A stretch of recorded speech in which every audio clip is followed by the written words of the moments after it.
companies. So here we own 0.1%, and their system is working just fine. And I think in certain situations, So I'm currently drafting an article for BuzzFeed. Martin Shkreli advocates for socialism in Discord. Just so you know. yeah. No, I've done it on. I've said it on TV. So That's why you have the Bernie sticker. not- I think it's- I brought Martin back to Wall Street. That's the calling him about it. I just think it's sort of like sorry, Jack. Do you have a question? No, I said I think I brought you back to Wall Street bets by calling you a faggot. No, you brought me back here to find. Wow. What? Do you really think you belong here, talking to adults? Do you belong here? Well, I'm a Wall Street veteran, so yeah, I do. Okay, so that's fine. Well, thanks for having me, guys. Sorry, Jack, I don't belong here. See you guys later. Thanks a lot. But does anyone in pharma take Helminthic immunotherapy seriously? Not after the failures.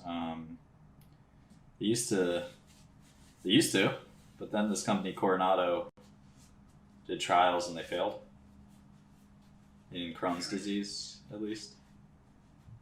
So, I think a lot of people prefer targeted medicine. Nobody really knows how the Helminths work or supposedly work. They obviously raise an immune response and retrain the immune system. But when Coronado did their clinical trial, that was kind of a litmus test for whether or not it would work, and it didn't.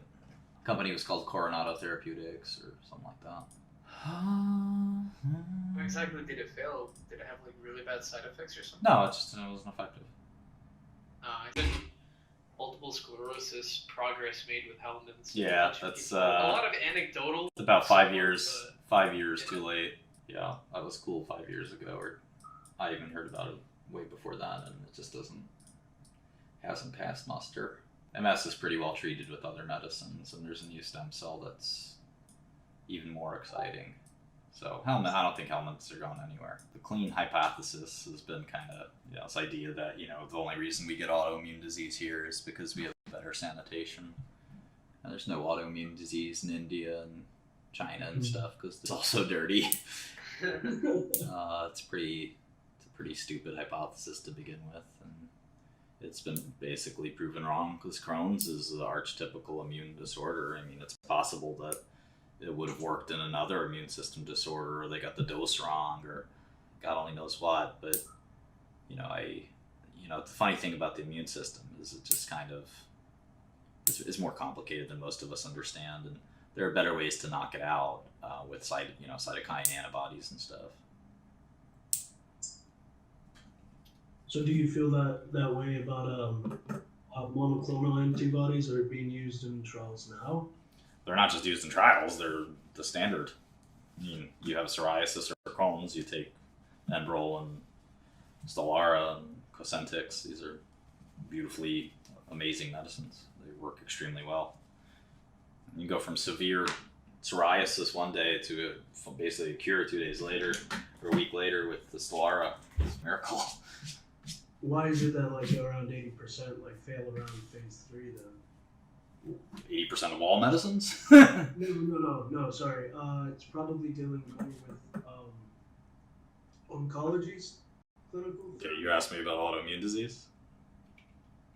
No, monoclonal antibodies used for cancer clinical trials. Well, some of them work, some of them don't. I mean,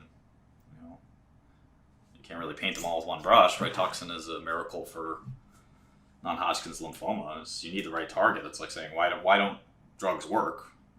Some drugs work, some drugs don't. It's kind of a stupid question. Everyone makes drugs to try to cure cancer. It's not easy. A lot of them aren't going to work.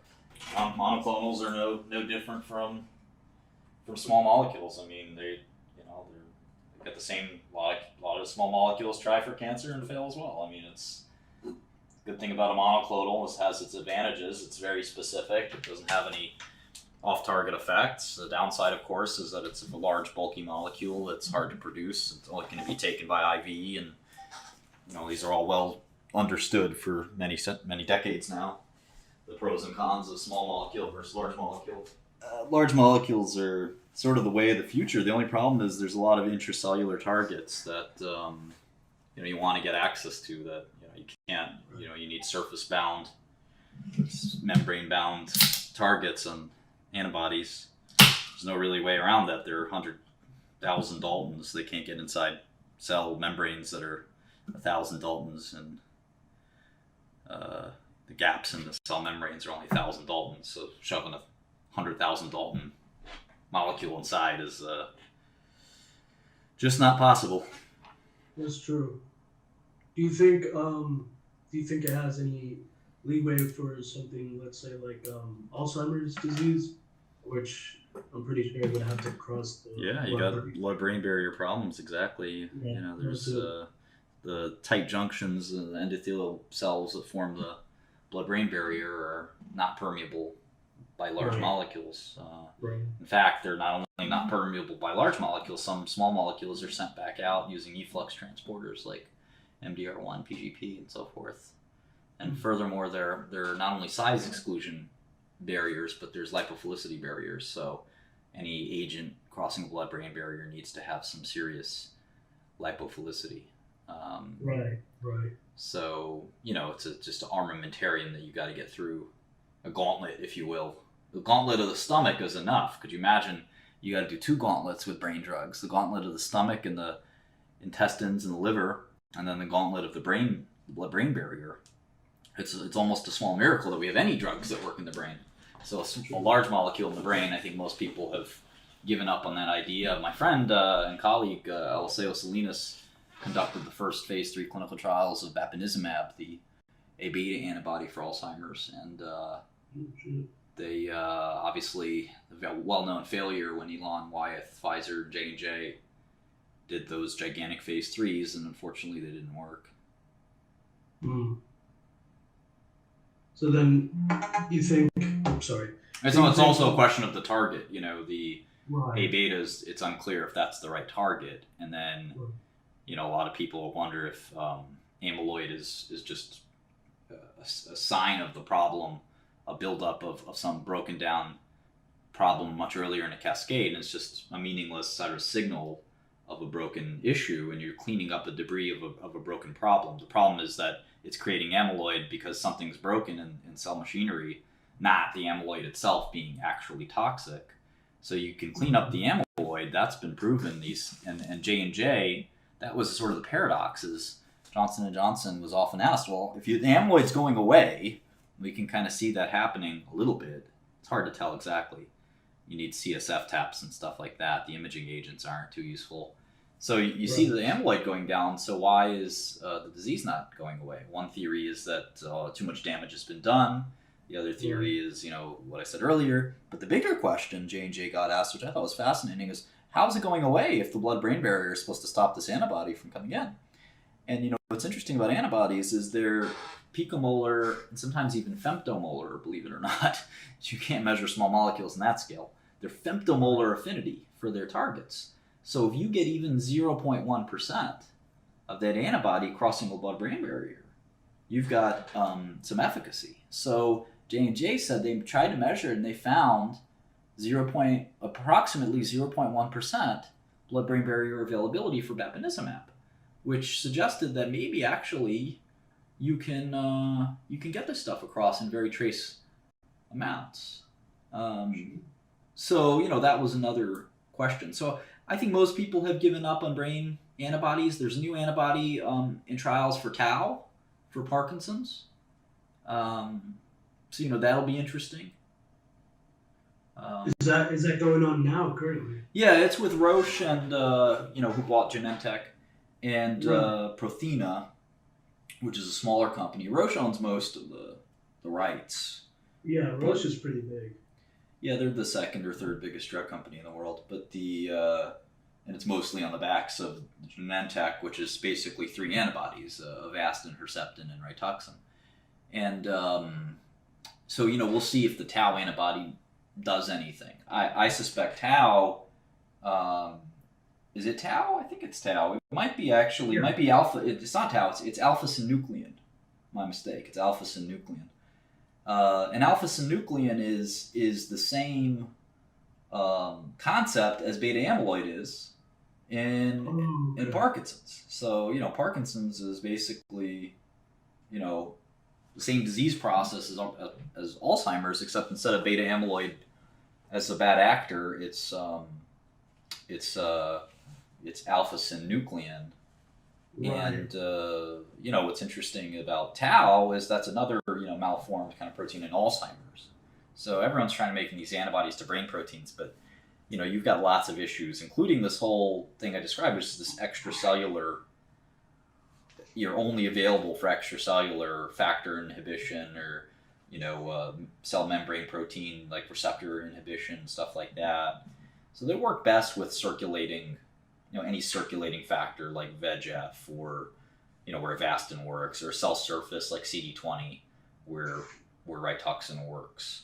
Anything inside the cell, you're just not going to be able to touch it with your antibodies. So, yeah, I had a friend who was in the phase 3 trial for Rituxan, saved her life.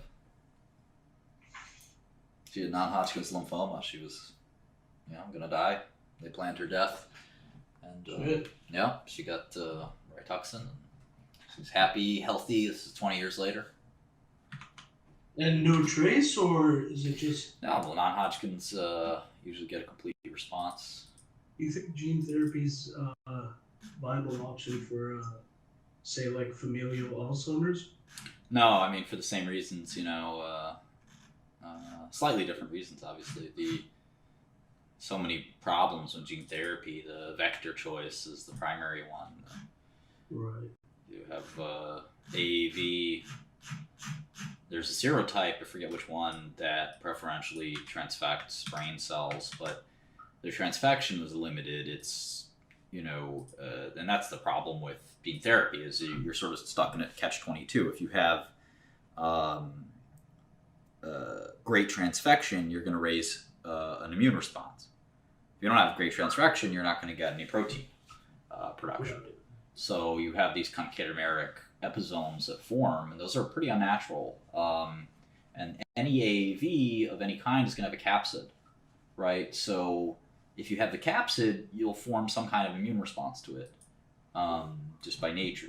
It's just sort of the way these infections work. In fact, the idea that these AAVs infect and we don't have any sequelae, there's no downstream effect from having an AAV infection, your body clears it quickly, is really telling that, one is going to have a hard time kind of getting these drugs to work. And then if you have, there's a lot of other issues, so if you have these capsids that sort of stay inside the cell, the immune system will kill that cell that's transfected. The other problem is that, again, they're cadaveric episomes, so they're not inside the actual genome. They're kind of segregated in these little non-genomic sections. So question is, are you really going to get the same transcription and protein production? So let's say you do, they're still not going to be in post-mitotic cells. So, you're going to need to keep giving AAV, and obviously that raises the risk of further an immune reaction to the virus. So it's just sort of like, I don't see gene therapy in general as sort of a realistic approach because of these immune. I mean, people said the same thing for recombinant proteins, but the problem with, you can make a human recombinant protein that's very close, whereas AAV, you're really introducing an infectious agent. Right. It doesn't mean it can't work. HIV is a persistent infectious agent that seems to work well. So, there's a way. We just need to be smarter about sort of the way we do it. We'll see. Because I know there's like, for example, there's one gene that they identified, ABCA7, which was shown up to be highly correlating with a certain type of late onset Alzheimer's in African Americans. And I was thinking, well, why not just introduce our RNAis and microRNAs to do that? But then it would be, I guess, inefficient because we'd have to constantly be taking that then. Yeah, I mean, our old nucleic acid medicine is still not quite, again, the same problem of getting them inside cells. They work fine in small laboratory experiments, but in a human body, getting them inside cells is very tricky. Right. So there's no FDA-approved nucleic acid medicine, for instance. That's unfortunate. Well, it's the way the body works. I mean, you can't change it. It's just, yeah, that's true. Cell membranes are lipophilic. Cell membranes are small, and stupid scientists pray that they can sneak something inside that cell membrane that's way too big. It's like sitting on a toilet flushing it and hoping that you get flushed into the pipes. I mean, it's unrealistic. Maybe if you're the size of a dime or a tiny particle, sure, you'd flow right in. But You know, if you're Yeah. you're 100 times, if you're 100 times the size of the orifice, the lumen of the opening, you're not going to go in, and that's how drugs work too. I mean, cells have tiny pores, and to get inside those pores with a large molecule is disrupt the integrity of the cell. So now there's transporters. So taking advantage of a transporter makes sense, and that's what a lot of people have tried to do. They tried this for nucleic acids. 𝗟𝗓 is the big thing people are using now. What's the transport protein? 𝗟𝗓 is some sugar. It's a sugar moiety. Now that's what Genzyme did with mannose-6-phosphate. That was very popular for their enzymes, recombinant enzymes. And now 𝗟𝗓 could be a very good way to get into the cytosol with nucleic acids, but again, still not quite there. Yeah, I know a lot about drugs. Yeah, you definitely do. That's why, That's my life's work, but I'm kind of getting more into tech lately, so we'll see.